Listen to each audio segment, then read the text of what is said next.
Namaskar students, I Miss Payal of ITL Public School. I welcome you all to my class. I'm going to take up class 8 and a civics chapter, right? But then before I begin with my chapter, I've got a sweet song for you. It's not a song but then a two-liner, and you'll have to guess which concept I'm going to talk about today. So it goes like Amar Akbar Antony और हम सब भाई भाई हैं. तो अब बताओ, thinking of this Bollywood movie, what concept can you recall? They are all three of different religion, right? So, and they're all together, right? There's still unity between them. And that's how India is, right? And that is why we're going to study the concept of secularism. Getting to the topic, can you tell me which chapter we're going to start today? Yes, you're right. It's chapter 2, Civics, class 8. And the chapter's name is Understanding Secularism. Great. So we're going to talk about chapter 2. Now we have come to the topic. Okay. And we have understood what is secularism all about. Just with that one tagline you have understood, right? So secularism is basically that the state is not, intervening in the matter of the religion. It is just going to stay away. You push it apart from yourself. Nah, the state is not going to come into the matter of the religion. And do you think we have any official religion as such in India? No. And that's also because the constitution mandates that India is going to be a secular state. And given that, we have some particular objectives for us, okay? And we'll have to find some ways in which we are going to work it out, right? So that we are all having this feeling of secularism inside us. Okay, so here we start with the concept of understanding secularism. And my first pointer of my mind map says that it is important to separate the religion from the state. These are two separate entities, right? Very different. The state, the religion. And it's very crucial to set them both apart. Because if they intervene, then there'll be some clashes coming up. Because suppose the state is telling you that you all have to become Hindus. Is that right? Will all the minorities, say the Muslims, the Christians, the Sikhs, won't they feel bad and they won't feel dominated in that kind of a scenario? It becomes very suffocating to survive in such kind of situation. So that's why the state and the religion, they're going to be two separate entities, right? Alright, so how does it happen? We have to do this in order to serve two purposes for us. Number one, that we have to prohibit the domination of one religion over the other. No majority religion should be dominating over us, right? And secondly, we have to protect the freedom of the individuals. We all have some fundamental rights as a citizen of India, right? And we have to give those freedoms to each and every one. Otherwise, the basic fundamentals of our constitution does not hold true, right? So that is why we have to separate the religion from the state so that there's no domination and we are all living peacefully. Get it? Next, when we talk of Indian secularism, our constitution has told us that we have to be a secular state. So basically the constitution mandates us. The key word over here is mandate. So when they have mandated us, we have to have some objectives in our head. How to become a secular state? What all things we have to follow if we have to become a secular state? For example, if I tell you, you have to be a good student. How do you do that? There has to be some criteria, right? Some objectives have to be fulfilled. That you have to be regular to my class. You'll have to keep on writing your own notes while I'm giving you a lecture over here, right? Some basic fundamentals. And that's the same thing happening for our Indian secularism also. So we have three basic objectives. Number one being, there is no domination. And I've got a key word for you here also. And that is inter-religious domination. Inter-religion means that one religion over the other. So we have different kind of religion in India. Say we have the Hindus, the Muslims, the Sikhs, the Parsis, Christians, right? There can be many more. And we are not saying that one religion, say the majority, Suppose in India we have the majority of the Hindus. So now the Hindus should not be dominating over the minorities. They'll feel sad. That's not right. So that is one way in which we have to ensure that how we're going to follow secularism is by there should be no inter-religion domination. One religion over the another. Not accepted. Second one, intra-religion domination. Intra means within ourselves, okay? So intra-religion means this is my religion. Suppose in Hindus, you have read about the system in which we have the caste system, the bad one. Yeah, apparently it is, but then that's how our society is. We have the Brahmanas, Kshatriyas, Shudras, Vaishyas, and we tend to discriminate between those also. And that is only in a Hindu religion itself, right? So in one religion also, one group or segment of the people might be dominating over the same religious other segment of the person. And that's how we are going to have intra-religion domination. But we're not supposed to do that. A big cross, okay? The third one. And there's a big cross, okay? This is not X over here. This is a cross. Again, the third cross. What we don't have to do is that we cannot enforce anything on someone. Imagine somebody enforcing the religion onto you and you're going down the drain, bro. Yeah, that's because you have to follow your fundamental rules. You have to get your fundamental rights. You have the freedom to profess, propagate and preach any religion that you want to do, right? And the state will not be coming onto your head to put you that burden that you have to become a Hindu or you have to become a Christian. Not accepted by the individuals. So these are the ways in which you have to, give a tick off to all these three things. 1, 2, 3. So that you are becoming a secular state. Now, how to tick this off? The government will have to have some things in its mind how to achieve these objectives. So you have the objective that you have to be a good student. Okay, and you have the steps given that you have to submit your work on time, you have to make good mind maps, just like Payal ma'am over here, right? So, how to achieve it? So now, you will have to follow the rules also, right? You have to create some own rules for yourself of how you're going to do it. So, suppose my student had told me that to achieve the objectives of becoming a good student in SST class, she does her regular work. She's made her own timetable. She does her regular studies in that timetable. She is very cautious of which are the days in which she has to submit her work. So that's how she is making her own plan of action. Similarly, the Indian government will have to make some ways to prevent the domination. How does it do that? Number one, the state distances itself from the religion. And the example I can give you is that of the government school. Now the state is distancing itself from the religion. How is that possible? Suppose in the government school, we have the policy that there should be no public religious festivals that can be celebrated. Why so, you will ask me? That's because if you celebrate one religion, what about the other religious group people? They'll feel dominated.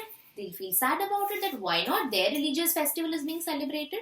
So we do not celebrate any religious festival in the government school. So the best example you can recall from distancing is government school, right? And that is how the government school is coming under the head of the state matter. So the state is not intervening into your personal religious matter. Done. Number 2, non-interference. Have you seen the Sikhs on the road riding a bike or a scooter? Do you see them generally wearing any helmet? Nah. Why is that so? That's because they wear a pagdi. And there is a religious belief to it. They are not wearing just for the sake of it. They have a religious attitude. Now that the government understands, right? And what does it do? It allows the Sikhs to not wear the helmet and not pay the fine also, right?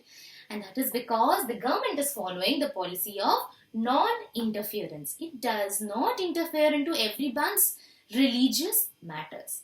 We are given the freedom to take up our religious beliefs and follow them. But thirdly, the government has to come into the matter when there is a need. I'll tell you when. Heard of the concept of untouchability? The Shudras being kept away, they are not being touched. They are not being allowed to the public wells. What happens? They feel discarded from the entire society. Isn't that a very heinous task? Absolutely. And the government also understood this. So what did they come up with?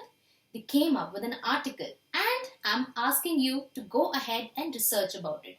Which article came up by the Indian government that abolished untouchability? So now, according to that article that I'm referring to over here, untouchability is a punishable offense. We are not following untouchability even if it is given in the Hindu religious beliefs. We do not follow that because it is against the rights of some citizens of a country. We are dominating them, discriminating them, and that's not right. We have to, preach the ideals of our constitution, and that's not happening. We are not creating equality, right? So these are the three ways in which the state will intervene and try to see that the objectives are being fulfilled or not. So what are the ways? Number one, distancing. Just let's recall the keywords. Okay, number one, distancing. Number two, it's going to have the policy of non-interference, no interference. Number three, intervention. Clear? Alright. Apart from this, we are going to study about two countries of the world, and we'll try to compare what is the difference between their country and India in terms of secularism. Number one, I'll tell you a country in whose flag you will find several stars, a blue color flag. Can you guess me the name? Yes, you are somewhere near. And it is one of the most developed country of the world, and maybe the first ones who got the title of being a developed nation. Yes, you are right. We're talking about the United States of America. Now, in the United States of America, there is a strict provision of secularism. In India also there is secularism. They are also a democratic, right? All the things are matching over here. Both are secular, both are following secularism. But in US, the secularism is kind of a rigid one, not as flexible over here in India. How is that happening?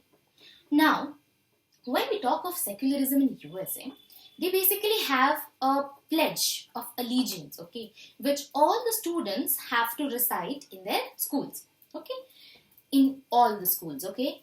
Remember in India, when I was talking, I told you only about the government school, not the private ones. The private ones can celebrate any kind of religious festival. So, in USA, that pledge of allegiance, it starts with the context of under God, okay, under God. So, anybody who feels, any child in the class who feels that this term or this pledge is not going, is going against his religious belief, he has the permission to not say the pledge. All those who want to take the pledge can take the pledge. And all those who don't want to take the pledge because it hurts their religious belief or something, they are allowed to do so. The government will not come knocking at your door to say, oh no, you are going to be punished because of this. That doesn't happen in US. So basically, the secularism is such that the government is not intervening in the case, in any of the situation, in the case of United States of America. But in India, remember the third point? Intervention. Yes, the Indian government does intervene in the times of much needed intervention needs, right? So that is how the case of US secularism is different from that of India's secularism. That US has a very rigid structure of secularism, whereas in India we have a very flexible structure of secularism. Also, now we go to another state, okay, another country, where you have, it's a country in Europe, and it's a very beautiful nation, and you will find a great monument where a lot of people go. And this is a subject which many schools study also. I don't know. They call their pets as La Chain, La Cha. Oh my god, my pronunciation is very bad. You know it better. I'm talking about France. So once you go to France, what happens over there is that in 2004 February, they had passed a new law. Okay. And now what happened with this new law? They got some strict rules for the immigrants who are coming into their country. Immigrants are those people who come from one country to another. So they migrate, right? So once they are migrating, these were basically the people, the Muslim people who were coming from civic states of Bolivia, Algeria, and they were coming up to France. And because France at that point of time needed a lot of workers, so it was a need for the France. But then France, when it gave this law in February 2004, it set a complete no, a ban to the all the kind of religious things that the people wear. That's all banned according to this law. No religious items can be worn or anything that shows that you are of a different religion, you're following different religious belief. That's not allowed by the France government. What is it? Do you think that's right? Isn't that going to be suffocating for the immigrants who are coming, especially the ones who were Muslims? Yes, that's what the situation was. Now these people, especially the girls, they used to wear the burqa, right? They used to also wear the Christian might be wearing their Christian cross. But now these immigrants, they were majorly the Muslims category, right? So now the girls who had to go to the school to get education, right? They were not able to go. They were suspended from there, expelled from their school. The teacher said, just go away. Why did the teacher say so? That's because according to this law of 2004, nobody was supposed to wear any religious item, right? But the girls had to wear their burqa, they had to cover their head because of their religious belief, and they didn't want to give up that belief, right? And that's the sad situation in which the Muslims are being dominated in the country of France. Such a beautiful city, but then the law does not allow so. So they are not following secularism over there. So you have seen the vast contrast between the states of India's secularism, USA's secularism, and that of France, the saddest one. So I can say, in conclusion, if I just want to compare, I could say that I would have a very smiley face in terms of India situation. US, it's a very strict and a rigid secularism, so I have a somewhat okay face when I talk about that, right? And in case of France, I would tend to have a very sad face. Sorry to say. You can have your own beliefs, but my belief says that's very sad for them. So I hope you were able to understand the concept and this entire chapter all combined in one mind map. You also go ahead, make your own mind map for your better understanding. Thank you for watching my class today. Hope you all enjoyed it. Thank you so much.